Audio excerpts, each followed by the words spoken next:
Hello dear student, चलिए आज हम हिंदी के बारे में चर्चा करेंगे। और सबसे पहले आप इस वीडियो को लाइक करिएगा, सब्सक्राइब करिएगा और शेयर जरूर करिएगा ताकि सभी बच्चों को लाभ मिल सके। चलिए देखिए, हम सब बोर्ड एग्जाम की तैयारी में लगे हुए हैं। अब हमारे पास समय भी बिल्कुल नहीं है और समय न होने के कारण अब हमें कुछ चीज़ें बिल्कुल लगातार पढ़नी है। जैसे मैंने आपको बताया था अच्छा कि आपको किस हिसाब से पढ़ना है, मेंटेन कैसे करना है। कल मैंने बता रखा था, एक वीडियो में मैंने बताया था कि आपको कितने अंक के क्वेश्चन किन किन शब्दों में और कहाँ से कैसे कैसे आपको पढ़ना है, जिसमें मैंने 4 नंबर और 3 नंबर के क्वेश्चन के आंसरों पे डिस्कशन किया था कि मतलब आपको किस प्रकार से लिखना पढ़ना है। अच्छा, 30 नंबर का ऑब्जेक्टिव आएगा। चलिए आज हम देखते हैं कुछ सबसे जो परीक्षा के लिए जो सबसे महत्वपूर्ण है। वन लाइनर का मतलब होता है एक ही शब्द में आपको याद करना है प्रश्न और उसका आंसर याद करना है। वन लाइनर का मतलब यही होता है, एक ही बार में। कक्षा 10वीं का सेशन 2024-25 का है। चलिए देखिए, हिंदी 10 एमपी बोर्ड की बात हम कर रहे हैं, हिंदी सब्जेक्ट के बारे में बात कर रहे हैं जो 30 अंक के ऑब्जेक्टिव। अच्छा, कल मैंने डिस्कशन किया था, मैंने क्या डिस्कशन किया था कि पेपर कितने अंक का आना है बेटा। पेपर आपका आना है 75 पूर्णांक। कितने का आना है पेपर आपका बन के आएगा 75 पूर्णांक का पेपर पूरा का पूरा आने वाला है। यानी 75 पूर्णांक का आपका पेपर आएगा और आप देख सकते हैं। अच्छा, 75 पूर्णांक का पेपर जिसमें 30 अंक की ओबीजे होंगे। ओबीजे की भूमिका बहुत अधिक है, यानी आप समझ सकते हैं कि अगर 75 में 30 चला गया तो 45 नंबर मात्र ही बचेंगे आपके पास। यानी ऑब्जेक्टिव पढ़ना बहुत ज़्यादा जरूरी है। 2 अंक के कुल कितने प्रश्न रहेंगे? 2 अंक के कुल 12 प्रश्न रहेंगे। 3 अंक के कुल 3 प्रश्न रहेंगे। 4 अंक के कुल 3 प्रश्न रहेंगे। तो 12 दूनी 24, 2 अंक वाले प्रश्न 12 दूनी 24 अंक के होंगे। 3 का 9 अंक के होंगे। 3 नंबर वाले प्रश्न और 4 नंबर वाले प्रश्न 12 नंबर के रहेंगे 3। हमने पर डिस्कशन किया था कि 4 अंक के प्रश्न कौन कौन से आने हैं, ये हमने आपको बता रखा था। जिसमें मैंने बताया था कि आपको ये क्या करना था, सेटअप करना था और आपको ये पता होना चाहिए कि 4 अंक के प्रश्न कौन कौन से आने हैं। ये मैंने आपको बता दिया है, पर मैं एक बार फिर से बता देता हूँ। एक क्या आना है 4 नंबर में आवेदन पत्र। एक क्या आना है आपके पास अपठित गद्यांश, अपठित गद्यांश जिसको हम पैसेज के नाम से जानते हैं। और बेटा एक और क्या आना है, एक आना है आपके पास निबंध। इसको आपको तैयार करना है तो 12 नंबर तैयार हो जाएंगे। अच्छा, 3 अंक के कौन कौन से प्रश्न आने हैं आप ऐसे बना सकते हैं कि आपको क्या क्या पढ़ना है। बताया था मैंने गद्य खंड से, गद्य खंड से आपको पढ़ना है संदर्भ, प्रसंग, व्याख्या। व्याख्या कौन कौन से क्वेश्चन पढ़ने हैं ये आपको बताया जाएगा। एक सेम आता है पद्य खंड से, पद्य खंड से पूछता है। सेम लिखना है संदर्भ, प्रसंग, व्याख्या। अभी आप अपनी परीक्षा बोध अध्ययन से पढ़ सकते हैं, बाकी फिर मैं आपको बताऊंगा। मैं बहुत ही जल्द बताऊंगा, सारी चीजें बताऊंगा। अच्छा, एक और क्या आता है अनुच्छेद लेखन, अनुच्छेद लेखन या विज्ञापन लेखन, विज्ञापन लेखन के इनके बारे में पूछता है, इसके बारे में डिस्कशन करेंगे। चलिए आज हम कोशिश करेंगे 30 अंक के ऑब्जेक्टिव को, ठीक है, थोड़ी थोड़ी चैप्टर वाइज कवर करने के लिए कि चैप्टर वाइज हमको कैसे याद करना है। तो चलिए देखते हैं कि आपको क्या क्या पढ़ना है, कैसे पढ़ना है, ऑब्जेक्टिव कैसे आपके कवर होंगे। तो हम इस चीज के बारे में आज डिस्कशन करेंगे। हम बात कर रहे हैं क्षितिज भाग 2, कक्षा 10वीं का क्षितिज भाग 2 पद्यखंड पाठ 1 जिसका नाम क्या है पद। अच्छा, यही वन लाइनर है, इसी को हम वन लाइनर कहेंगे। आप इन्हीं को क्या करेंगे पढ़ेंगे, आप अच्छे से देखेंगे, आप स्क्रीनशॉट ले सकते हैं या फिर आप वीडियो में ध्यान से सुनते जाइएगा, आपसे ऑटोमेटिक याद हो जाएगा, सारी चीजें आपसे याद हो जाएंगी। बस ध्यान से थोड़ी से सुनना है, लगातार सुनना है और जरूरत पड़े तो आपको क्या करना है लिख भी लेना है। कॉपी पेन उठाइए और लिखना जरूर स्टार्ट करिए। जितना ज़्यादा आप लिखेंगे लिखावट भी सुधरेगी, आपसे बनने का भी और याद हो जाएगा। कई बार इसको पढ़ना है। पद्यखंड का पहला पाठ है पद। चलिए ध्यान से सुनते जाइएगा सारी चीजें, क्योंकि ये आपके लिए बहुत ही महत्वपूर्ण है एग्जाम की दृष्टि से।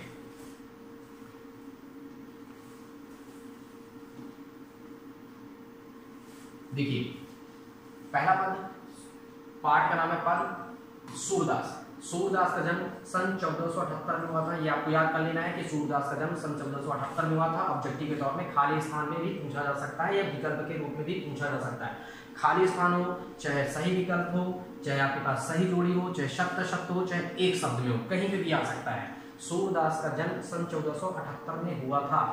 दूसरा क्या है, सूरदास का जन्म मान्यता के अनुसार माना जाता है। सूरदास का जन्म मान्यता के अनुसार उनका जन्म स्थान दिल्ली के पास सीही में माना जाता है। मतलब ये माना जाता है, क्लियर तो नहीं है, पर ये माना जाता है कि सूरदास जी का जन्म दिल्ली के पास सीही नामक किसी गांव में हुआ था। सूरदास के गुरु का नाम क्या है, तो सूरदास के गुरु का नाम था वल्लभाचार्य। अच्छा, ये क्वेश्चन आया था 2000 पेपर में आया था, 2022 में, 2023 में और 2024 में। ये प्रश्न पूछा गया था कि सूरदास के गुरु का नाम क्या था, तो सूरदास के गुरु का नाम क्या था, वल्लभाचार्य। याद कर सकते हैं आप। नेक्स्ट आपके पास सूरदास अष्टछाप के कवियों में सर्वाधिक प्रसिद्ध हैं। सूरदास जो है वो अष्टछाप के कवियों में क्या है, सर्वाधिक प्रसिद्ध है। नेक्स्ट है सूरदास, देखिए सूरदास मथुरा और वृंदावन के बीच गौ घाट पर रहते थे। कहाँ रहते थे, गौ घाट पर रहते थे। मान लीजिए पेपर में क्वेश्चन आ गया कि सूरदास कहाँ रहते थे, तो सूरदास मथुरा और वृंदावन के बीच गौ घाट पर रहते थे। कहाँ रहते थे, गौ घाट पर रहते थे। आप लिख लीजिए और याद कर लीजिए अच्छे से। सूरदास श्रीनाथ जी के मंदिर में भजन कीर्तन करते थे। सूरदास जी कहाँ भजन कीर्तन करते थे, तो श्रीनाथ जी के मंदिर में भजन कीर्तन करते थे।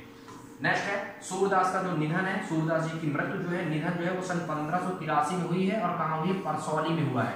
पेपर में आता है कि सूरदास जी का निधन कब हुआ है, सन 1583 में। याद करिए कहाँ हुआ था, परसौली में हुआ था। तो सूरदास जी का निधन 1583 में परसौली में हुआ था, यानी परसौली नामक गांव पे हुआ था। सूरदास के 3 ग्रंथ हैं। सूरदास जी के कितने ग्रंथ हैं, तो सूरदास जी के आप याद रखेंगे कि सूरदास जी के 3 ग्रंथ हैं। अब हम चलते हैं नीचे की ओर थोड़ी सी कि सूरदास जी के कितने ग्रंथ हैं। तो बेटा हम देखते हैं सूरदास जी के कितने ग्रंथ हैं, 3 ग्रंथ हैं। चलिए देखिए, सूरदास जी के 3 ग्रंथ हैं। अच्छा, सूरदास जी के तीनों पेपर में आ सकता है, सूरदास के कितने ग्रंथ हैं, तो सूरदास जी के 3 ग्रंथ हैं। सूरदास के तीनों ग्रंथ के नाम क्या क्या है, एक का नाम है सूरसागर, साहित्य लहरी, सूरसारावली। पेपर में आ सकता है कि सूरदास के तीनों ग्रंथ के नाम बताइए। सूरदास के कितने ग्रंथ हैं, नाम बताइए। 2 अंक में पूछ सकता है, एक शब्द में पूछ सकता है। तो सूरदास के तीनों ग्रंथ के नाम क्या है, पहला ग्रंथ है सूरसागर, दूसरा है साहित्य लहरी, तीसरा है सूरसारावली। अच्छा, नेक्स्ट सूरदास का सूरसागर सर्वाधिक लोकप्रिय है। ये पेपर में क्वेश्चन में 2022 में आया था कि सूरदास के ग्रंथ में सबसे सर्वाधिक लोकप्रिय ग्रंथ कौन सा है, तो कौन सा है, सूरसागर जो है वो सूरदास जी का जो सर्वाधिक लोकप्रिय ग्रंथ माना जाता है। सूरसागर को सूरदास जी का सबसे सर्वाधिक लोकप्रिय ग्रंथ के नाम से जाना जाता है। अच्छा, सूरदास वात्सल्य और श्रृंगार के श्रेष्ठ कवि हैं। एक और क्वेश्चन बनता है कि सूरदास जी जो हैं वो वात्सल्य रस के कोना कोना झांकने वाले हैं। ऐसा माना जाता है कि वात्सल्य रस सूरदास जी से ही उत्पन्न हुआ, सूरदास जी ने ही उत्पन्न किया था। हालांकि 10वां रस माना जाता है, अब सिर्फ मात्र 9 रस है, 10वें रस को नहीं माना जाता है। लेकिन सूरदास जो है वो वात्सल्य रस का कोना कोना झांकने वाले कवि हैं। सूरदास वात्सल्य और श्रृंगार के श्रेष्ठ कवि थे।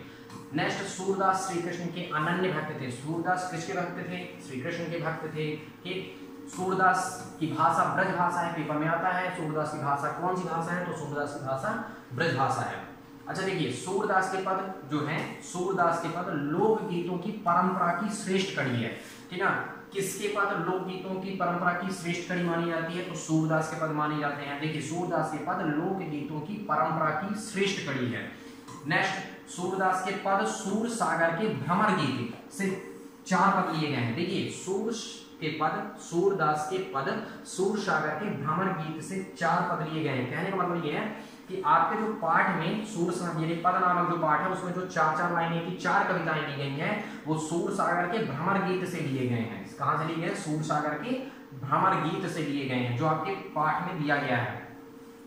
अब देखिए, कृष्ण मथुरा जाकर कंस का वध किए थे। कृष्ण कहाँ गए थे, तो कृष्ण गए थे कहाँ, मथुरा। और किसका वध किए थे, कंस का। कंस कौन थे, कंस श्री कृष्ण के मामा जी थे। ये देखिए, कृष्ण ने उद्धव के द्वारा गोपियों को समझाने के लिए क्या किया था, योग संदेश भेजा था। योग संदेश किसने भेजा था, योग संदेश श्री कृष्ण ने भेजा था। किसके द्वारा भेजे थे, उद्धव के द्वारा भेजे थे।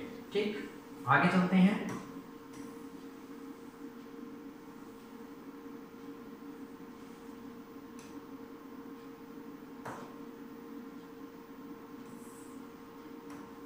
देखिए, अच्छा श्री कृष्ण उद्धव के द्वारा क्या किए थे, श्री कृष्ण जो थे उद्धव के द्वारा गोपियों को समझाने के लिए क्या किए थे, योग संदेश भेजा थे। ठीक, अब देखिए श्री कृष्ण योग संदेश के माध्यम से गोपियों की विरह वेदना को शांत करने का प्रयास किए हैं। ठीक, क्यों भेजे थे, वाणिज्य पेपर में आ गया कि श्री कृष्ण उद्धव के द्वारा योग संदेश क्यों भेजे थे, तो श्री कृष्ण योग संदेश के माध्यम से क्या करना चाहते थे, गोपियों की विरह वेदना को क्या करना चाहते थे, कम करने का प्रयास किए थे। ठीक, ये यहाँ पे देखिए गोपियों को उद्धव का शुष्क संदेश पसंद नहीं आया, यानी कि योग संदेश है, ये योग संदेश क्या था, पसंद नहीं आया था। क्या था ये, योग संदेश पसंद नहीं आया। अच्छा, योग संदेश के समय भौरा आ जाने से भ्रमर गीत का प्रारंभ हुआ था। भ्रमर गीत कब से प्रारंभ हुआ था, जब योग संदेश देने आए थे उस समय भौरा आ जाने से क्या हुआ था, भ्रमर गीत प्रारंभ हुआ था। गोपियों ने भ्रमर के बहाने उद्धव पर व्यंग के बाण छोड़े हैं। गोपियों ने क्या किए हैं, भ्रमर के बहाने क्या किए हैं, उद्धव पर, जो उद्धव आए थे उन पर व्यंग यानी ताने मारे हैं, व्यंग के बाद। देखिए नेक्स्ट, गोपियों को योग संदेश कड़वी ककड़ी के समान लगता है। किसके समान, पेपर में आ सकता है, मोस्ट इंपॉर्टेंट पॉइंट है। गोपियों को योग संदेश किस तरह लगता है, किसके समान लगता है, कड़वी ककड़ी के समान लगता है। गोपियों ने उद्धव को राजधर्म याद दिलाया। पेपर में आ सकता है, क्वेश्चन बनता है, गोपियों ने उद्धव को कौन सा धर्म याद दिलाया, राजधर्म याद दिलाया। अच्छा, राजा का धर्म क्या होता है, देखिए राजा का धर्म प्रजा का हित करना होता है। राजा का धर्म क्या होता है, प्रजा का हित करना। ये आपके पेपर में मोस्ट इंपॉर्टेंट पॉइंट है, पूछा जा सकता है। चलिए आगे चलते हैं।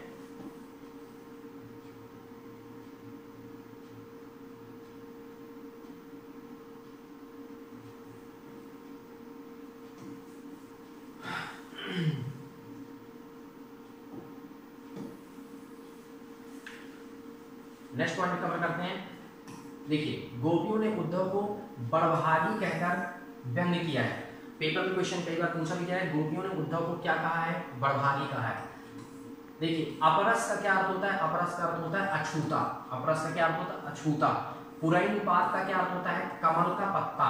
पुरैन पात का मतलब क्या होता है, कमल का पत्ता। एक शब्द में देखिए उद्धव के व्यवहार की तुलना तेल लगी गगरी और कमल के पत्ते से की गई है। 2022 के पेपर में आया था, बोर्ड एग्जाम में पूछा गया था, इस बार पूछे जाने की पूर्ण संभावना है। उद्धव के व्यवहार की तुलना किससे की गई है, 2 नंबर में भी आ सकता है। उद्धव के व्यवहार की तुलना तेल लगी गगरी और कमल के पत्ते से की गई है। कमल के पत्ते एवं तेल, देखिए कमल के पत्ते एवं तेल लगी गगरी की यह विशेषता होती है कि दोनों पर पानी का प्रभाव नहीं पड़ता। जैसे पानी डालेंगे तो पानी स्लिप हो जाता है, फिसल जाता है, उस पर पानी नहीं रहता।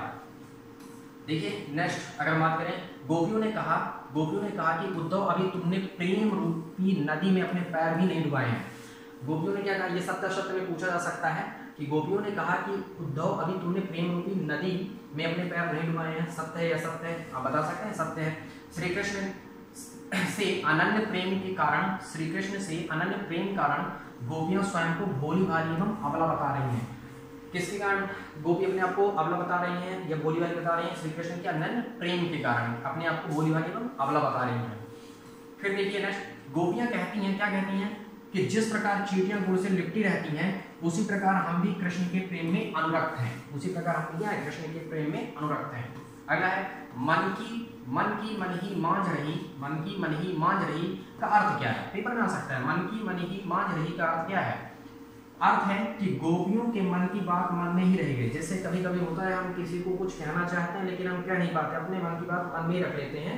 मन ही मांझ रही का अर्थ है गोपियों के मन की बात मन में ही रह गई। गोपियों को कृष्ण के वापस आने की आशा थी। गोपियों को कृष्ण के वापस आने की आशा थी जब वो वृंदावन छोड़ के गए थे, मथुरा गए थे। देखिए इसीलिए उन्होंने अपने तन मन की व्यथा को सहा था। इसीलिए उन्होंने क्या किया था, अपनी विरह की पीड़ा को सहा था। सत्य के लिए तो काफी है, पूछा जा सकता है। देखिए गोपियों की विरह अग्नि योग संदेश को सुनकर और बढ़ गई थी। सत्य पूछा जा सकता है कि गोपियों की विरह अग्नि योग संदेश को सुनकर और बढ़ गई थी। सत्य है या असत्य है, सत्य है।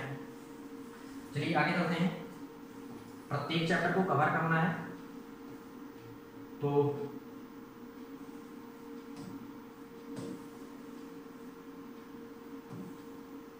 देखिए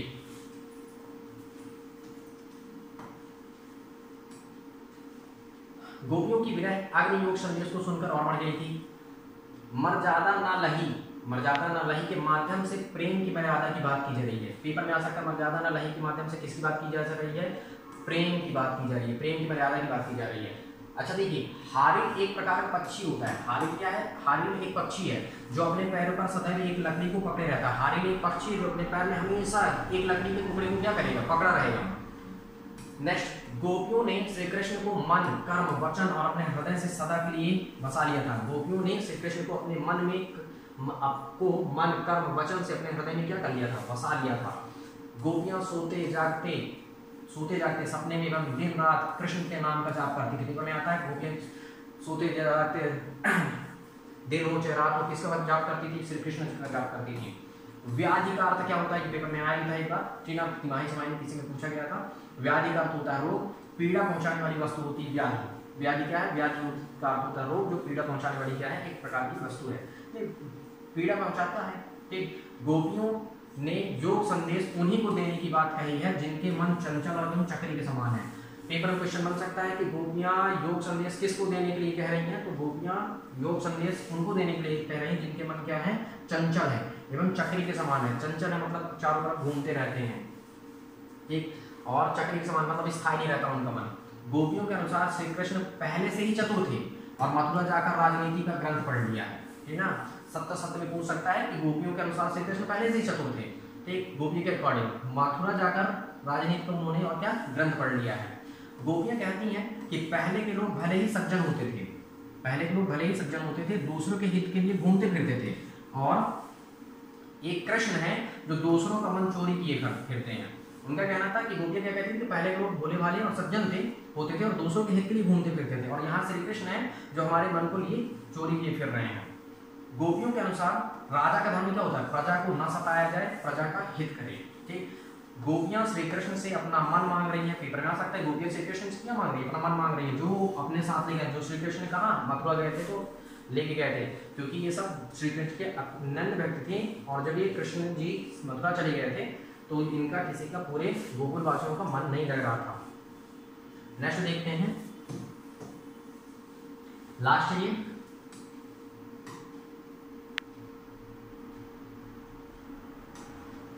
चलिए देखिए, गोपियां तर्कपूर्ण ढंग से बात रखती हैं और किसी भी बात को कहने में हिचकिचाती नहीं है। गोपियां जो थी वो क्या करती? तर्कपूर्ण बात रखती थी और किसी भी बात को कहने से हिचकिचाती नहीं थी। बेटा पेपर में एक क्वेश्चन आता है, देखिए 2 नंबर के लिए, सूरदास के भाव पक्ष लिखिए। सूरदास का भाव पक्ष लिखिए, 2 नंबर का था, सूरदास का भाव पक्ष लिखिए। आपको ये लिखना है, वात्सल रस और श्रृंगार रस का प्रयोग किया है इन्होंने, और सूरदास की भक्ति जो है वो क्या है? पुष्ट मार्गी है। क्या है? पुष्ट मार्गी है। अलग से पेपर में 2 नंबर ये भी क्वेश्चन बनता है कि सूरदास का कला पक्ष लिखिए। तो सूरदास जी का कला पक्ष क्या है? तो सूरदास जी पदों में क्या किए? कोमल कांत पदावली है। सूरदास जी के पदों में कोमल कांत पदावली है, और सूरदास की भाषा संगीतात्मकता एवं सजीवता है। इनकी भाषा में क्या है? संगीतात्मकता है, ये संगीतमय है, और ये सजीवता है। ये आपके पास पेपर में पूछा जाता है। ये था बेटा पहले चैप्टर का, यानी पद नामक चैप्टर का था। आपको ये क्या करना है? संपूर्ण कंप्लीट करना है बेटा, ठीक। पद नामक चैप्टर का पूरा आपको पढ़ना है, और पढ़ के ये क्या करना है? कंप्लीट करना है। आप वीडियो रोक करके भी लिख सकते हैं, ठीक, और सारी चीज़ें हैं। आप चाहें तो स्क्रीनशॉट भी ले सकते हैं। ये मैं आपको आप पहले इसका स्क्रीनशॉट ले सकते हैं, रोक लीजिएगा थोड़ी से, उसके बाद आप यहाँ से स्क्रीनशॉट ले सकते हैं वीडियो रोक करके, उसके बाद आप फिर यहाँ से स्क्रीनशॉट ले सकते हैं,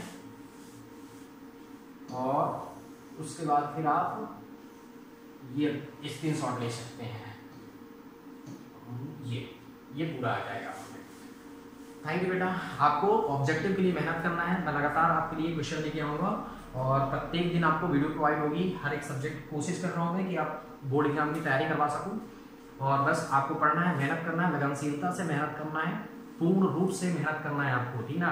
आलसीपन का काम बिल्कुल नहीं करना है। सूर्य की तरह चमकना है तो सूर्य की तरह तपना भी पड़ेगा। हर एक व्यक्ति संघर्ष किया तभी वो सफल हुआ बेटा, सक्सेस हुआ। इसलिए आपको मेहनत करना पड़ेगा, है ना। बोर्ड एग्जाम की तैयारी आप बिल्कुल मन लगा के करिए, याद करिए। यहाँ से बहुत सारी चीज़ें आप सीख जाएंगे और जानेंगे भी। मैं हर एक चैप्टर 5 से 6 चैप्टर ही आपके हैं, ठीक है। मैं सभी चैप्टरों को आपको यहाँ पे ऑब्जेक्टिव के तौर पे बताऊंगा। आप लिखिएगा जरूर, लिख के जरूर पढ़िएगा। लिखने से राइटिंग भी सुधरेगी और आपसे याद भी रहेगा। थैंक यू बेटा।